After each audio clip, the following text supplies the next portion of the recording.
साथियों, हम पिछला वीडियो में 2 का क्वेश्चन नंबर 3 तक बता दिए थे। आज से हम बताएंगे क्वेश्चन नंबर 4। देखिए क्वेश्चन नंबर 4 1.0001 गुना 10 के पावर 9 है, ये है।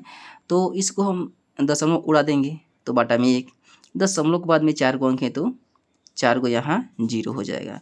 तो 1 पर कितना 1 3 को 0 1 गुना 10 के पावर 9 है बटा 10 के पावर कितना लिख सकते हैं हम 4 को है तो 10 के पावर 4 हो जाएगा ये। तो 1 3 को 0 1 गुना 10 के पावर 9 गुना 10 के पावर जो नीचे है ऊपर जाएगा तो -4 हो जाएगा। तो 1 3 को 0 1 गुना 10 के पावर कितना हो जाएगा 5, 9 में से 4 कट जाएगा 5। तो यहाँ पर 5 का मतलब क्या है 5 को 0, तो यहाँ पर 1 यहाँ पर इस पर क्या लिख देंगे 5 को 0 लिख सकते हैं। 3 और 2 5 यानी 5 को 0 लिखाया गया।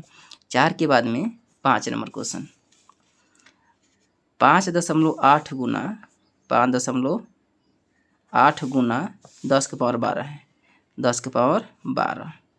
तो दशमलव उड़ाइए तो नीचे 1 गो अंक है तो 1 0 यानी ये हो जाएगा 58 गुना 10 के पावर 12। इसके पावर 1 है यानी 1 छुपा है ऊपर जाएगा तो 10 के पावर -1 हो जाएगा यानी 58 गुना 10 के पावर 12 में से घट जाएगा 11, इतना होगा ये। तो 58 में 10 के पावर 11 है तो 11 इस पर 11 को 0 होगा।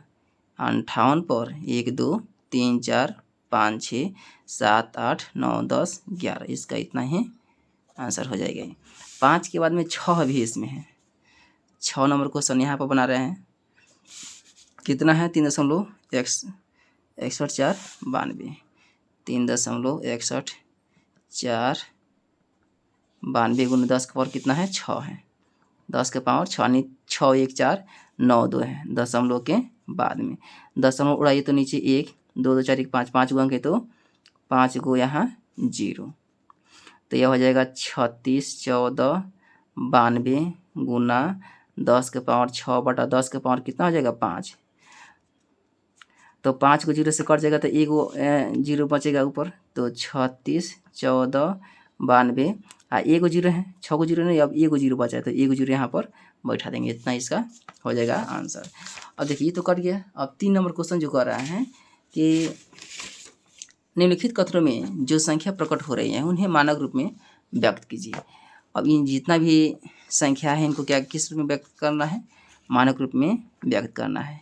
1 नंबर क्वेश्चन 1 माइक्रोन बराबर होता है 1 बटा कई को 0 है 2 2 2 4 2 6 को 0 है। 1 पर 6 को 0 आप लोग लिख लीजिएगा, लेकिन हम नहीं लिखेंगे, हम लिखेंगे डायरेक्ट यहाँ 10 के पावर 6 मानक रूप में क्या करना है चेंज करना है। तो यहाँ पर हो जाएगा ये 1 गुना 10 के पावर -6, यह हो गया मानक रूप हो गया ये। 1 के बाद में 2 नंबर 1 इलेक्ट्रॉन का आवेश 0 इतना कूलम है। 3 3 6 3 9 3 12 3 15 3 18 को इसमें क्या है 0 है, 18 और 2 20 को अंक है समझ लीजिए। तो दशमलव देखिए आप अंक लिख लीजिएगा, हम नहीं लिखेंगे। यहाँ पर हो जाएगा 16 और बटा 10 के पावर 20 हो जाएगा कि नहीं। ये जो दशमलव उड़ाएंगे तो नीचे 1 पर कितना अंक है 20, तो 20 को 0 तो 10 के पावर 20 हो जाएगा। ठीक, अब इसको हम मानक रूप में चेंज करेंगे तो 16 गुने 10 के पावर -20 हो जाएगा कूलम।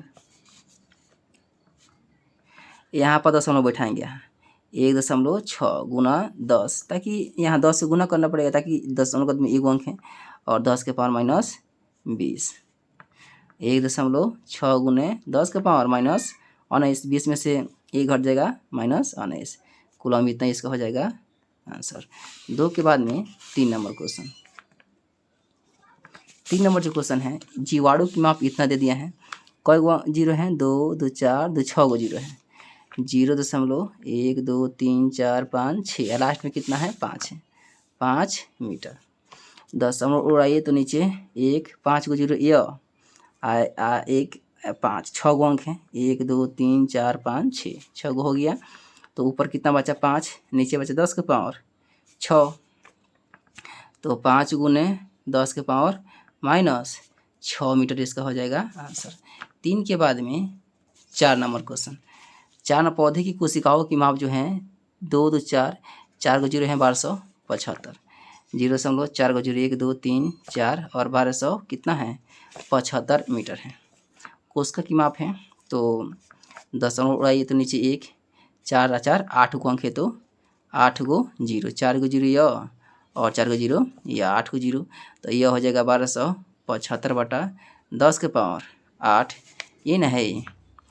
तो यहाँ पर नीचे हैं हर में, ऊपर लेके जाएंगे तो माइनस में हो जाएगी 1.275। दशमलव हम बैठाएँ कहाँ, शुरुआत में का जो संख्या रहता है उसके बाद में हम दशमलव लगाते हैं। तो दशमलव के बाद में अंक है कितना 3 गो हैं, तो 10 के पावर 3 से गुना करना पड़ेगा, तो जाकर क्या है फिर जब गुना कीजिएगा इतने से तो इतना हो जाएगा। हाँ 10 के पावर क्या है +8 है, ऊपर जाएगा तो -8 हो जाएगी।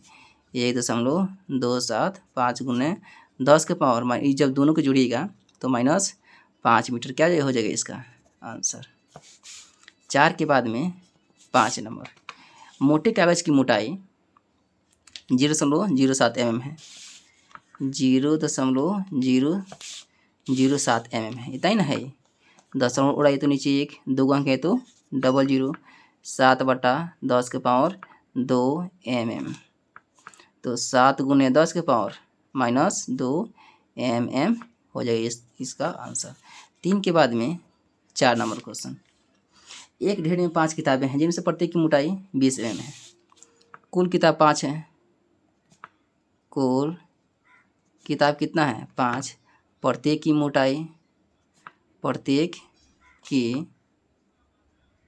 मोटाई कितना है इसमें दे दिया है 20 mm है, 20 mm। तो 5 किताब की कुल मोटाई, 5 किताब की कुल मोटाई 5 से इसमें गुना कर देंगे, 20 गुने 5, 20 बचे 100 mm हो जाएगा। ठीक, अब देखिए इसमें और पढ़िए, तथा 5 कागज़ की सीट हैं, 5 को किताब हैं और 5 कागज़ की सीट भी हैं,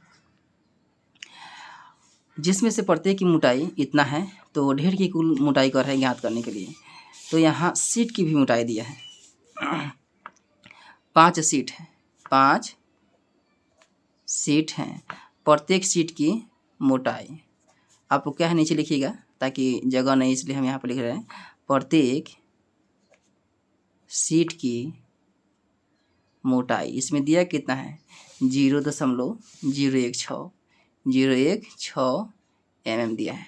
तो कुल सीट का हम मोटाई निकाल देंगे, तो 5 सीट की मोटाई, 5 सीट की मोटाई 5 से गुना कर देंगे, 0.016 गुना 5, 16 पचे 80, इतना mm हो जाएगा। दोनों को अब जोड़ देंगे ताकि कर रहा है कुल कितना इसका मोटाई है, दोनों को जोड़ देंगे। कह रहा है कि ढेर की कुल मोटाई, ढेर की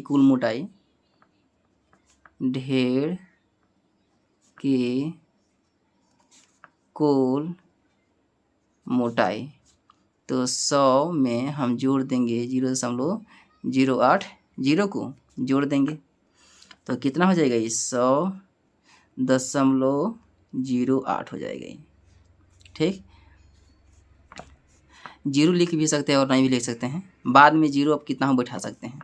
इसको देखिए मानक रूप में चेंज करना है, मानक रूप में चेंज भी हो जाएगी। तो 1 अंक के बाद में यहाँ दशमलव हम बैठाएंगे, 1 दशमलव, तो देखिए दशमलव है तो ये 2 अंक के पहले हम दशमलव लगा रहे हैं, तो ये 2 अंक हैं, तो यहाँ 00 या ये वाला 0 आ जाएगा, यहाँ पर 10 के पावर 2 हो जाएगा, इतना क्या हो जाएगा इसका mm हो जाएगा, इतना आंसर हो जाएगा।